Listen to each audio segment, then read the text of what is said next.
కేటీఆర్ మార్పుకు కారణం ఏంటి? నాడు కలవడమే కష్టం, కంచె బద్దలు కొట్టి అప్రమత్తమైన కేటీఆర్. నాడు కలవడమే చాలా కష్టం ఉంది సార్ని. ఈరోజు ఆయన మార్పు ఏ విధంగా వచ్చింది, ఎందుకోసం పారిశుద్ధ కార్మికులతో మళ్ళీ భోజనాలు వేసి అంతా చేయడం వల్ల జనం కేటీఆర్ నమ్ముతున్నారా? కేటీఆర్ నిజంగా ఎందుకు ఆ రోజు ఎందుకు అధికారంలో ఉన్నప్పుడు ఎందుకు అంత అహంకారం ఉంది? 10 సంవత్సరాల పరిపాలనలో ఎవరిని ఎందుకు కలవలేకపోయింది? ఎందుకు అంత సెక్యూరిటీతోని అంత హంగామా అంత బందోబస్తు మధ్యలో ఇలా ఇష్టానుసారంగా చేసినటువంటి కేటీఆర్ గారికి ఎందుకు మార్పు మొదలైంది? ఎందుకు ఆయన ఈ వెంటనే పారిశుద్ధ కార్మికులతో కానీ చాలామందిని కలిసినటువంటి నేపథ్యం ఎందుకు వచ్చింది? ఇవాళ బీఆర్ఎస్ ఒక సందర్భంలో ఇవాళ ఉన్నటువంటి కాంగ్రెస్ అధికారంలో ఉన్నప్పుడు కాంగ్రెస్ని ఎదిరించింది టీఆర్ఎస్గా ఉన్నటువంటి బీఆర్ఎస్. ఆ సందర్భంలో రాజశేఖర రెడ్డి, రోషయ్య, కిరణ్ కుమార్ రెడ్డి ఉన్నటువంటి చంద్రబాబు నాయుడును ఎంతోమందిని ఎదిరించినటువంటి చరిత్ర కలిగినటువంటి నినాదం జై తెలంగాణ నినాదం. జై తెలంగాణ నినాదము ఈరోజు తెలంగాణ రాష్ట్రం ఏర్పడ్డ తర్వాత ఎందుకు ఇవాళ బీఆర్ఎస్ను చిత్తుగా ఓడించిందంటే అహంకారం మాత్రమే. బీఆర్ఎస్లో ఉన్నటువంటి ప్రతి ఎమ్మెల్యే, ప్రతి మంత్రి, అక్కడ ఉన్నటువంటి సీఎంఓలో ఉన్నటువంటి అధికారులు కానీ, లేకపోతే ఐఏఎస్ ఐపీఎస్ అధికారులు కానీ, లేకపోతే ఉన్నటువంటి చిన్న సన్నకారు ఆయా అధికారులు కానీ, గవర్నమెంట్ ఎంప్లాయీస్ ఎవరైతే ఉన్నారో అవినీతికి కేర్ ఆఫ్ అడ్రస్గా బీఆర్ఎస్ ప్రభుత్వం ఏర్పాటు చేసింది. ప్రతి చోట అవినీతి, చిన్న ఎంఆర్ఓ స్థాయి నుంచి మొదలుకుంటే ఐఏఎస్ ఐపీఎస్ అధికారి దాకా అవినీతికి పేరుకోపోయిల్లో అవినీతి లేని రాజ్యం తీసుకొస్తా అని చెప్పినటువంటి కల్వకుంట్ల చంద్రశేఖరరావు బీఆర్ఎస్ హయాంలో జరిగినటువంటి అవినీతి ఎక్కడ కూడా జరగలేదు. బీఆర్ఎస్లో డబ్బులు ఇస్తే మాత్రమే పనులు అయిపోయినాయి, డబ్బులు ఇచ్చిన వాళ్ళకి మాత్రమే పనులు జరిగిపోయినాయి. ఏ అధికారైనా డబ్బులు తీసుకునే పని చేసేది. ఇలా పోలీస్ స్టేషన్ పోయినా డబ్బులే, ఎంఆర్ ఆఫీస్కి పోయినా డబ్బులే, ఆర్డీఓ ఆఫీస్కి పోయినా డబ్బులే, కలెక్టర్ ఆఫీస్కి పోయినా డబ్బులే. ఇవాళ ఏ సెక్టర్లో ఏ అయితే గవర్నమెంట్ సెక్టర్లో అన్ని గవర్నమెంట్ సెక్టర్లో ఇవాళ అవినీతి పేరుకోపోయింది. ఇవాళ హైదరాబాద్లో జిహెచ్ఎంసీలు తీసుకున్నా అవినీతి. ఇవాళ ఇష్టానుసారంగా ఏ రంగంలో తీసుకున్నా, రెవెన్యూ రంగం కానీ, ఎలాంటి రంగం, పోలీసు రంగం కానీ, ఇవాళ ఉన్నటువంటి ఏ రంగంలో తీసుకున్నా అవినీతికి కేర్ ఆఫ్ అడ్రస్గా బీఆర్ఎస్ మారింది. కాబట్టి ఏ అధికారి కూడా భయపడలేదు, ఏ అధికారి భయపడలేదు, ఏ అధికారి కూడా భయం పట్టుకోలేదు. అవినీతి అంటే అవినీతికి అడ్రస్గా మారిన బీఆర్ఎస్ ప్రభుత్వం, బీఆర్ఎస్ ఎవరైతే అధికారులు ఉన్నారో అలానే ఎమ్మెల్యేలు కానీ మంత్రులు కానీ అదే తరహాలో అవినీతి చేయడం జరిగింది. అందుకోసమే బీఆర్ఎస్లో ఉన్నటువంటి ప్రతి ఒక్కరి అహంకారం, బీఆర్ఎస్లో ఉన్నటువంటి ఎమ్మెల్యేల అహంకారం, మంత్రుల అహంకారం, ఉన్నటువంటి అహంకారాన్ని చూడలేకనే ఇవాళ ఉన్నటువంటి తెలంగాణ ప్రజలు ఇవాళ మార్పును కోరుకున్నారు. ఇదేదో తెలంగాణ ఇచ్చినటువంటి తల్లి మీద కాదు, తెలంగాణ ఇచ్చిందని సెంటిమెంట్ మీద కూడా కాదు, తెలంగాణ ఇచ్చింది సోనియా గాంధీ అని ఆ నినాదం మీద అసలుకే కాదు, తెలంగాణ రాష్ట్రం ఇచ్చినటువంటి సోనియా గాంధీ మీద అభిమానంతో కాదు, కానీ బీఆర్ఎస్ మీద అహంకారంతో మాత్రమే వేసేది. ఇక్కడ కూడా జనం స్పష్టంగా అహంకారం మీద మాత్రం వేసిళ్ళు. నినాదం ఏదైతే జై తెలంగాణ నినాదం ఉందో, తెలంగాణ ఇచ్చినటువంటి సోనియా గాంధీ రుణం తీర్చుకుందామని కూడా ఓటు వేయలేదు. ఇది రాసి పెట్టుకోండి. తెలంగాణ ఇచ్చినటువంటి సోనియా గాంధీ రుణం తీర్చుకోవడం కోసం ఓటు వేయలేదు. బీఆర్ఎస్ మీద అహంకారం, ఎవరైతే ఎమ్మెల్యేలు ఉన్నారో ఎమ్మెల్యేలు కూడా అహంకారంగా ఉండేది. ఎమ్మెల్యేలు కలవడానికి పోతే వాడి ముఖ్యమంత్రి కన్నా 100 రెట్లు అహంకారంగా ఉండేది. ముఖ్యమంత్రి కన్నా 100 రెట్లు అంటే 100 రెట్లు అహంకారంగా ఉండేది. ఏదైతే ప్రగతి భవన్ ఎవరైతే కనీసం కన్నెత్తి చూడలేనటువంటి పరిస్థితి ఉందో, ఇవాళ ఎమ్మెల్యేలు కూడా అదే తరహాలో ప్రగతి భవన్ లాగానే పరిపాలన చేసిన నేపథ్యం ఉంది.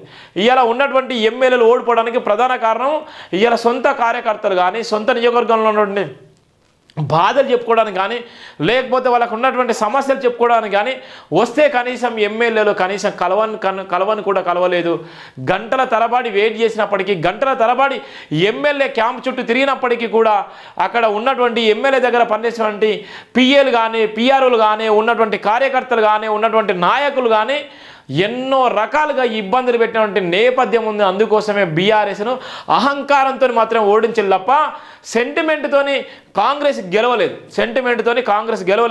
తెలంగాణ నినాదాన్ని ఇక్కడ బీఆర్ఎస్ని చూడలేదు, తెలంగాణ నినాదాన్ని కాంగ్రెస్ చూడలేదు. కావాల్సిందంటే బీఆర్ఎస్ను ఓడించడానికి గల కారణం ఏంటంటే ఓన్లీ అహంకారం మాత్రమే. అహంకారంతో మాత్రమే బీఆర్ఎస్ను ఓడించిళ్ళు. ఇక్కడ ఉన్నటువంటి ప్రజలు బీఆర్ఎస్ను ఓడించడంలో ప్రధాన పాత్ర వహించింది ఇవాళ అహంకారం మాత్రమే. ఇవాళ డబ్బులకు అమ్ముడు పోకుండా ఓటర్లు దేన్ని చూడకుండా, ఎలాంటి హంగు ఆర్భటం లేకుండా ఇవాళ బీఆర్ఎస్ని చిత్తు ఓడించింది కూడా ఓన్లీ అహంకారం మీద. బీఆర్ఎస్ నాయకుల అహంకారం వల్ల ఇవాళ ఐఏఎస్లు ఐపీఎస్లు కూడా ఇవాళ బీఆర్ఎస్ నాయకులకే వత్తసు పలికిళ్ళు. బీఆర్ఎస్ నాయకులు చెప్పిందే విధంగా వాళ్ళు ఏ అయితే చెప్పిల్లో, ఏ అయితే మాట ఇచ్చిల్లో, ఏ విధంగా అయితే చెప్పిల్లో, ఎవరికైతే పని చేయాలో వాళ్ళకి స్పష్టమైన ఆదేశాలు ఇచ్చినటువంటి వాళ్ళకు మాత్రమే పనిచేసేలు.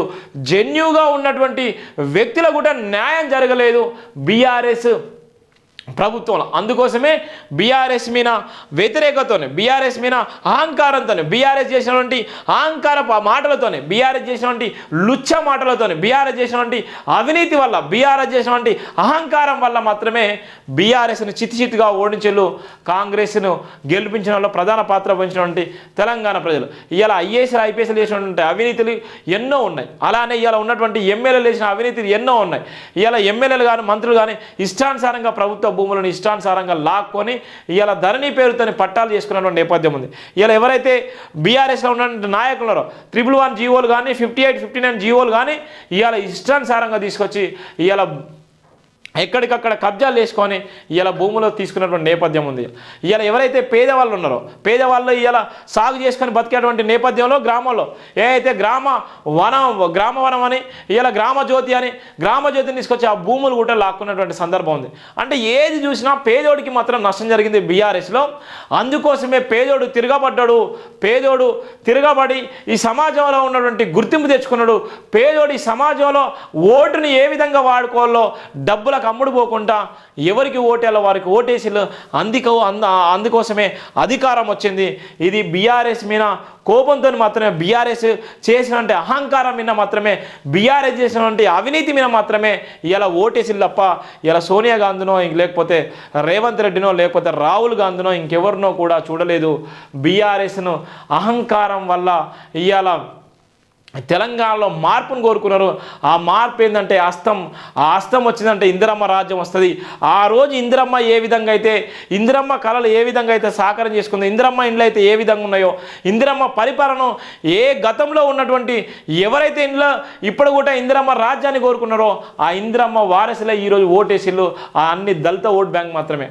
ఇలా దళితుల ఓట్ బ్యాంక్ పూర్తిగా డబ్బులకు అమ్ముడు పోలేదు, ఏ పార్టీలకు అమ్ముడు పోకుండా ఇలా ఉన్న ఓట్లు, బీసీ ఓట్లు, దళిత ఓట్లు పూర్తిగా కాంగ్రెస్ని గెలిపించి అధికారంలోకి అధికారంలోకి తీసుకురావడంలో ప్రధాన పాత్ర వహించింది దళిత ఓట్లు మాత్రమే.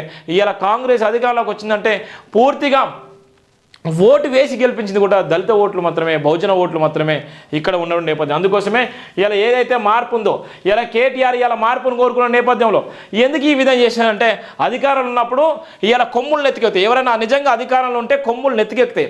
కనీసం వాడు కానీ దగ్గరుండి చూసినండి, దగ్గర ఉండి కలిసి మాట్లాడి ఒకే మంచాల తిని ఒకే కంచాలు తిన్నటువంటి వ్యక్తులను కూడా మర్చిపోయి ఇవాళ కాలర్ ఎగరేసుకొని ఇవాళ కళ్ళు నెత్తికెత్తాయి. ఇవాళ చాలామంది అదే తరాలు ఉంటారు.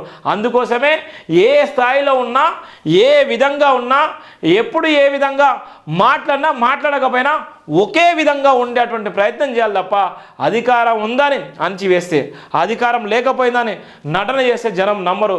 ఉన్నది ఉన్నట్టుగానే ఉండాలి, లేకపోయినా ఉన్నట్టుగానే ఉండాలి, ఉన్నట్టుగానే ఉండాలి. ఎప్పుడు ఒకే విధంగా మెయింటైన్ చేసే విధంగా ఉండాలి. ఇలా కేటీఆర్కి ఇంత మార్పైందన్న వార్త కూడా రాసినాం. తెలంగాణ అసెంబ్లీ ఎన్నికలు పోలింగ్ ముగిసేసరిగ్గా నెల రోజులు అయింది.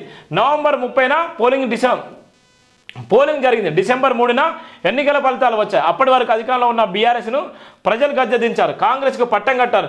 నెల రోజుల తర్వాత నాటి ముఖ్యమైన మంత్రి, నేడు సిరిసిల్ల ఎమ్మెల్యేగా ఉన్న కల్వకుంట్ల తారక రామారావు జిహెచ్ఎంసీకి సంబంధించినటువంటి జిహెచ్ఎంసీలో పనిచేసేటువంటి ఎంప్లాయీస్ వాళ్ళతోని ఇవాళ భోజనాలు చేసేటువంటి నేపథ్యం ఉంది. జిహెచ్ఎంసీలో ఉన్నటువంటి వాళ్ళందరితో కూడా భోజనాలు చేసి ఏం చేస్తున్నాడంటే ఇక వాళ్ళతోని మార్పు కోసం కోరుతున్నాడు. పారిశుద్ధ్య కార్మికులకు బీఆర్ఎస్ భవన్కు పిలిచారు. డిసెంబర్ 31 సందర్భంగా ప్రత్యేక పార్టీ ఇచ్చారు. వారితో కలిసి భోజనం చేశారు, సెల్ఫీలు దిగి సందడి చేశారు. ఈ మార్పు తెలంగాణ ప్రజలు షాక్ అయ్యారు. ఇదంతా నెల రోజులకే మొత్తం మారిపోయారా? అసెంబ్లీ ఎన్నికల రిజల్ట్ ఎఫెక్ట్ ఇంత బాగా పనిచేసిందా, లేక రాబోయే లోక్సభ ఎన్నికల ట్రిక్ అని సందేశిస్తున్నారా? ఇలా ఎంత ఎవరు నమ్మలేని పరిస్థితి. నాడు కలవడమే కష్టం. తెలంగాణ రాష్ట్ర అసెంబ్లీ ఎన్నికలో బీఆర్ఎస్ ఓటమికి ప్రధాన కారణం ప్రజలకు ప్రభుత్వానికి మధ్య పెరిగిన దూరమే. ప్రజల సంగతి దేవుడెరుగు. మంత్రులు, ఎమ్మెల్యేలు కూడా ప్రగతి భవన్ గేట్లు తెరుచుకునేవి కావు. ఇక సామాన్యుడైతే అటువైపు కన్నెత్తి చూసే పరిస్థితి లేదు. తిరుమల వెంకటేశ్వర స్వామి దర్శనమైనా కాస్త కష్టపడితే దొరుకుతుంది, కానీ కేసీఆర్ దర్శనమైనా అనుకుంటే దొరుకుతుంది, లేదంటే అంతే. ప్రజల పాలనలో సామాన్యులకు ఒక్కరోజు కూడా పిలిచి మాట్లాడిన సందర్భం లేదు. కంచె బద్దలు కొట్టి ఏ దూరం అయితే ప్రభుత్వ పథకాన్ని శాసించి కాంగ్రెస్ నిలబెట్టిందో ఆ దూరాన్ని తొలగించేందుకు రేవంత్ రెడ్డి సీఎం ప్రమాణ స్వీకారం చేసిన రోజే ప్రారంభించారు. ఒకవైపు ప్రమాణ స్వీకారం జరుగుతుండగా ప్రగతి భవన్ ఎదుట ఉన్న కంచెల సిబ్బంది తొలగించారు. ప్రమాణ స్వీకారం అనంతరం ప్రగతి భవన్ సీఎం రేవంత్ ప్రజాభవన్గా మార్చారు. ప్రజావాణి కార్యక్రమం చేపట్టి ప్రజలందరూ వచ్చే అవకాశం కల్పించారు. సమస్యలు లేవని చెప్పిన గత పాలకులు ఆశ్చర్యపోయేలా ప్రజలు ప్రజాభవన్కు తమ సమస్యలు చెప్పుకునేందుకు క్యూ కడుతున్నారు. దీంతో గత ప్రభుత్వం హయాంలో ప్రజలు ఎంత ఇబ్బంది పడ్డారో తెలిసింది. అప్రమత్తమైన కేటీఆర్ తెలంగాణ సీఎం రేవంత్ రెడ్డి చేపట్టిన కార్యక్రమాలకు ప్రజల నుంచి ఆదరణ వస్తుండటంతో బీఆర్ఎస్ వర్కింగ్ ప్రెసిడెంట్ మాజీ మంత్రి సిరిసిల్ల ఎమ్మెల్యే కేటీఆర్ అప్రమత్తమయ్యారు. అసెంబ్లీ ఎన్నికలు తమకు అడ్డంగా నిలిచిన జీహెచ్ఎంసీలో పట్టుకోల్పోకుండా లోక్సభ సికింద్రాబాద్ స్థానం బీఆర్ఎస్ ఖాతాలో వేసుకునేలా ప్రయత్నాలు ప్రారంభించారు. నూతన సంవత్సరం సందర్భంగా సోమవారం బీఆర్ఎస్ కార్యాలయానికి పారిశుద్ధ్య కార్మికులను ఆహ్వానించి కేటీఆర్ వారితో కలిసి భోజనం చేశారు. సామాన్యులను దూరం పెడితే ఎన్నికల సమయంలో సామాన్యులు బీఆర్ఎస్ను దూరం పెట్టారు. దీంతో అందరికీ దగ్గరగా ఉండాలన్న ఆలోచన కేటీఆర్కి తెలిసి వచ్చింది. లేదంటే లోక్సభ ఎన్నికల్లో అసెంబ్లీ రిజల్ట్ వస్తుందన్న ఆందోళన గులాబీ నేతల్లో నెలకొంది. అందుకే ప్రజలకు దగ్గరయ్యే ప్రయత్నం చేస్తున్నారు కేటీఆర్. అయితే ఓడిపోయిన నేతలు మాత్రం ఇంకా బయటకు రావడం లేదు. గెలిచిన నేతలు కూడా ఇళ్ళకే పరిమితం అయ్యేటువంటి నేపథ్యం కూడా ఉంది. వచ్చిన ఎంత అహంకారం, ఎవరి దగ్గర నేను చెప్పాను, అహంకారం మాత్రం ఉండించింది. ఈ చాలా మంది కూడా యూట్యూబ్ నుంచి డౌన్లోడ్ చేసుకోండి. ఈ లైవ్ను కూడా మీరు డౌన్లోడ్ చేసుకోవచ్చు. అహంకారం మాత్రమే ఓడించింది. అహంకారం వల్లనే ఇవాళ బీఆర్ఎస్ ప్రభుత్వం ఓడిపోయింది. ఇప్పుడు మాత్రం ఏదైతే ఉందో ఇవాళ వెంకటేశ్వర స్వామి దర్శనం కష్టపడుతుంటే కానీ కేసీఆర్ దర్శనం రావాలంటే చాలా కష్టంగా ఉండేది. ప్రగతి భవన్లో కేసీఆర్ కలవాలంటే వెంకటేశ్వర స్వామి కోసం ఎవరన్నా రికమెండేషన్ చేసుకుంటే దేవుని దర్శనం దొరుకుతాయి. కానీ ఇవాళ కేసీఆర్ దర్శనం దొరకాలంటే దొరకదు. వెంకటేశ్వర స్వామి దర్శనం దొరికినంత ఈజీగా కేసీఆర్ దర్శనం దొరకలేదు మంత్రులకు, ఎమ్మెల్యేలకు, చాలామంది సామాన్యుడికి అయితే అంతకన్నా దొరకలేనటువంటి ప్రధాన వార్త కూడా జేబీఎంలో రాయడం జరిగినటువంటి ప్రధాన వార్త ఉంది మీకు.